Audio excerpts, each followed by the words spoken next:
deadline, guaranteed contract, $7 million savings, tax line. It's like, now it makes perfect sense. Now, of course, we know why they traded away Noah Vonleh. And like you said, whether it's Kemba or other guys around the league with this deadline, you're going to see more of those guys that are, cut loose or moved or whatever it is. But I guess the most interesting part of it now is that, unlike before, the Celtics do have a free roster spot, which in all likelihood, they're just going to carry. The buyout market is still a couple months away, and I don't necessarily see them making a move. But that being said, there have been the reports about Peyton Pritchard's potential availability, and obviously we know there are a couple of expiring TPEs that the Celtics still have in short order here.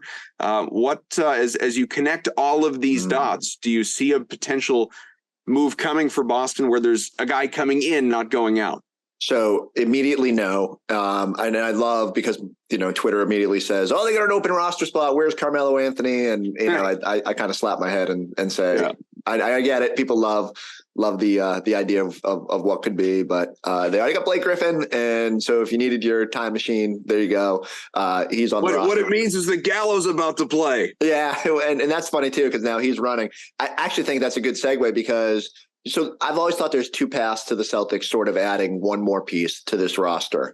And either it's using that Gallo disabled player exception to add someone at above what others can bid on the buyout market. So you can, you got like $3 million to play with there, and you can sort of sprinkle a little bit more than other teams are going to be willing to offer or have the ability to offer at mostly a minimum deal, unless someone's got like a chunk of the mid-level left, which no contender probably does. So you can probably lure someone there, or the bigger, like if you want to make a bigger splash, the one path is trading Danilo Gallinari in his mid-level or mid-level money to go acquire something a little bit more sexy. And you could there's also like you could do it where you're trading out Gallo and bringing back like a lot of people obsess about these traded player exceptions. I just don't see them using them, in part because if you're trying to save $7 million by moving Noah Vonleh, you're probably not going to add another $6 million in salary without sending something out. And maybe Gallo's part of that or whatever. So it'll be very interesting to me what they do. The biggest thing is, like, last night the bench was really good against Dallas. Does that give you any more confidence that they don't need to make a move, or do you still need one more piece? And I don't know if I have a firm reaction to that yet. Like, I feel like when healthy, the Celtics, it would be very hard for someone to come in here and be kind of hammer out a role. And yet, if Hauser continues to struggle, if there's some blips on the radar with other bench pieces, it's something you have to consider. So it's good to have the roster flexibility now to potentially maneuver. And I don't think it was intentional. Like, January 10th was looming, and we'll see if Justin Jackson survives it. If they feel like they need another open roster spot, which would probably be overkill, but they just from the money standpoint, if you could save $7 more million, like, I don't know. So, but the bigger point here is Brad has some flexibility, and it's just a little reminder for all those bench guys, like, hey, nothing's set in stone here. They can potentially still explore what's out there. Yeah, the Hauser spot is the only spot that really you could possibly upgrade. They're not trading Pritchard till the offseason. They're going to have a problem with guards, I think, come the offseason between, Pritchard, J.D. Davison. They have Begaron, everybody's favorite international prospect right now. He's doing his thing. Yamadar at some point, maybe.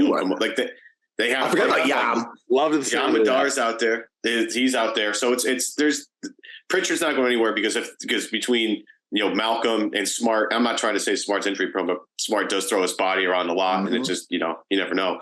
And Pritchard's a valuable guy. He knows their system come in. He can run it. He's comfortable. Like that's very valuable to have. Boston has an insanely deep guard rotation, and Pritchard's going to be a part of that, I think, for the season. But it's really just about the Hauser minutes. And if Hauser starts shooting better again, then we don't have to talk about really anything, because that's great. I mean, you go back to the beginning of the season, the best lineups Boston had Hauser on the floor.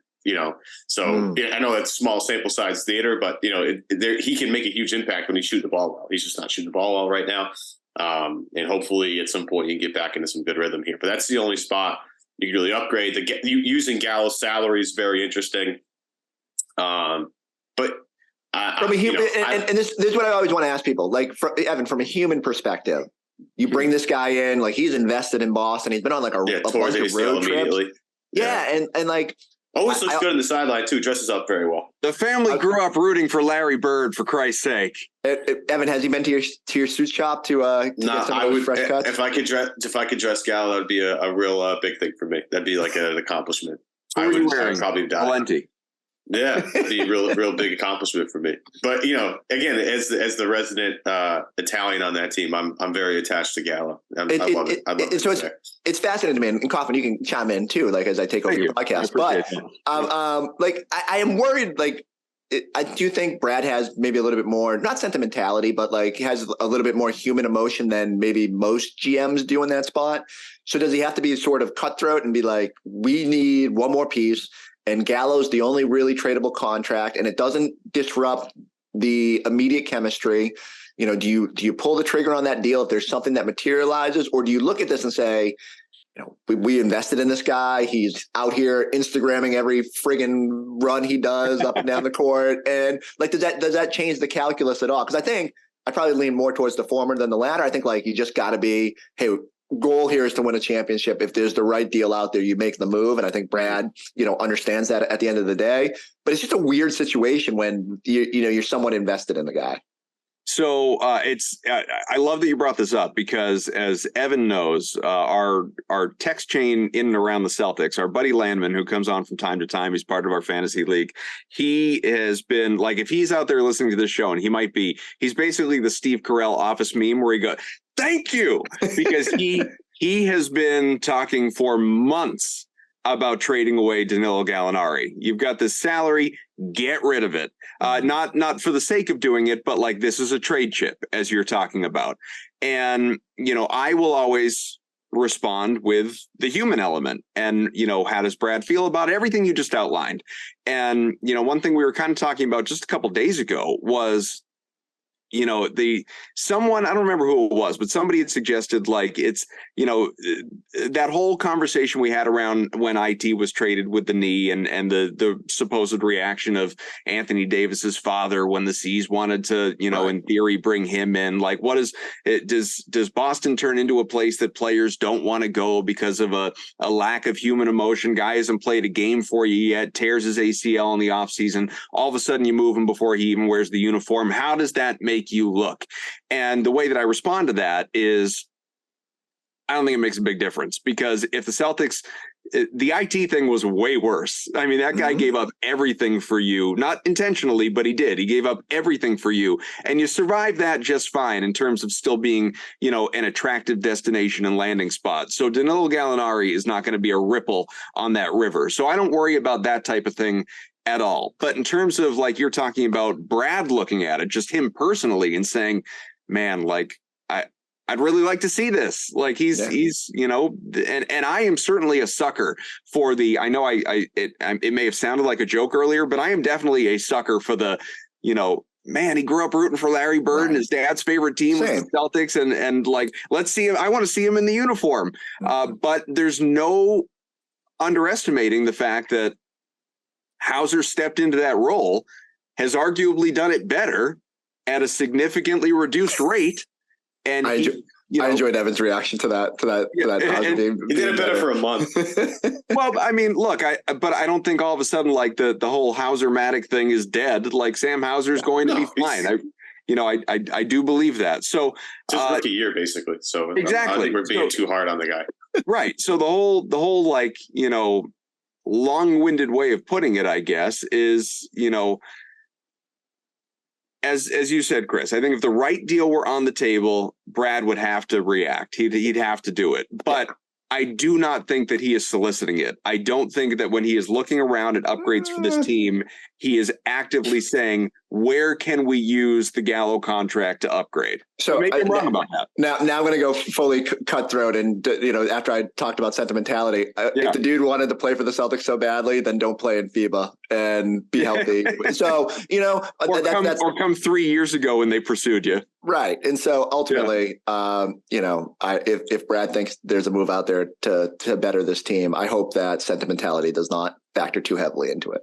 I don't really think it will be. He traded Kemba. Like, I mean, he did. That and it's not the same thing. And his first move, like his first, like sort of, hey, I'm here. And like, look, when Brad has been able to make the team better, and especially if it comes at the perk of getting someone that's like tied up for another 3-4 years, you know, like, let's face it, Gallinari is not going to help this team in a championship pursuit this year, aside from his very sharp sideline attire. So if you can find someone that can, you got to do it. Well, and the devil's question is, where does that come from, though?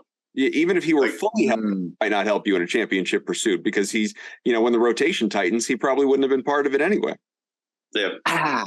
It depends. Like, again, I would love if there was an alternate universe where we could see what Gallo would have brought. There would have been nice where he hit like 8 3-pointers, and we would have been like, oh my God, what a signing. But yeah, Evan brings up a good point too. Like, what's the move? And so I don't know. Like, it's going to come down to, I think in the next month we'll see a lot of teams start kind of waving that flag, saying we're going for Wembanyama, and like, so all of a sudden, is there pieces out there that you maybe didn't expect to be available? Teams trying to trim payroll fat. Like, I don't know. That's the hard part that I haven't connected yet. Like, who are the obvious options out there? Maybe I just need to start doing my homework better. And what exactly do you need? You know, is it, I've said, like, I think the biggest thing the Celtics need is another defensive minded wing who you would trust in a playoff situation, because Jay Crowder up to. I can't make the money work on that one. Plus the dude now has not played for 3 months, and which is a weird situation. But there's someone out there. There's somebody that let's check the Spurs roster, because that's all Brad does is trade with Popovich. I was going to mention Devin Vassell, but I was going to ask how many first round picks would it take to get Devin Vassell on this team, because that would be it. So let's add a 2029 pick swap, a 2000, you know, like whatever it's got to take to get Pop to bite on that. Because that's, you know, I thought I wanted Keldon Johnson for a little bit, because the Spurs were having a little bit of a mini fire sale there with DeJounte Murray, and I was like, I would be calling out Keldon Johnson every single day. So true. Because that guy, I actually think I liked it better than DeJounte Murray, to be frankly honest with you. I love Keldon Johnson, a great player. But don't forget, everyone got excited about the guy who exposed himself to the therapist too. That was another one. Well, Chris is right, though. It's about the teams that are at the bottom of the pile who are looking to cut salary because they're trying to get Wembanyama, and they're trying to get, you know, guys that mean stuff. Like Detroit's another team. You know, Bogdanovich is going to get traded. It's just a matter of when. Sadiq Bey, correcting all that went wrong. But Sadiq Bey, like, has games where you want to pull your hair out because he can't hit shots. But, you know, he's a Villanova guy, and I love guys that play for Jay Wright. That's like one of my big draft things is like, just draft guys that played for Jay Wright because they know how to play basketball. If only you'd had a chance at him. I know. Yeah, if only. I know. But it's a team like that, and we don't know exactly who all those players are going to be yet. But, you know, you have some idea. Like the Rockets are there, Detroit's there. You're going to have San Antonio there. Charlotte eventually is going to. I think they're there. That's the fun wild card, man. Yeah, Charlotte's just a dumpster fire. So like there's more teams to add to that, but they're just not. They haven't made themselves available yet. That's where. But that's the question is, you know, do you trade Gallo to get a better piece right now? And if that trade's available, I bet Brad does it. But I just don't know if that's ever going to come to fruition or not. Again, it takes two to tango, as we found out with Danny so many times. I am curious, Chris, and you may not know right now because, you know, the league, like some of this stuff needs to play out, obviously, over the next, I don't know, month or two as we get closer to the trade deadline and buyout market and all of that. But sort of who may spring available that is also a perfect fit for this team in terms of what their needs are, fits right financially, all of that, whether it's using Gallo or not, you know, however that shakes out, obviously, in terms of the money. But a guy that actually will become available that makes sense for this team. Because as we know, we've talked about it on this show in the past, especially relating to the buyout market, but even midseason trades, so few times, you know, so many shows like this spend so much time talking about who do you want? Who do you need? Who can become available? Who's a good fit? And more often than not, even if some of those deals are made, they're not difference-making deals. They're not deals that carry you to a championship. So it does make me wonder, I don't know if there will be a guy this year or multiple guys this year that genuinely make sense, that actually do provide a difference. And obviously we won't know till we know. Yeah, and I think what I do, and I haven't done this exercise yet, but I'll go to Spot Rack or whatever, one of those salary sites, and sort by dudes that make $6 million or less, and look for guys that fit your prototype, that are wings, like high level defenders who maybe haven't tapped into their full offensive potential, or vice versa, whatever the case may be. I think because of Hauser, you feel pretty comfortable that if he ever figures out how to be a consistent shooter, like he's going to be a rotation piece. Like I probably wouldn't seek offense first. I'd be looking for defense. And maybe that's a vet.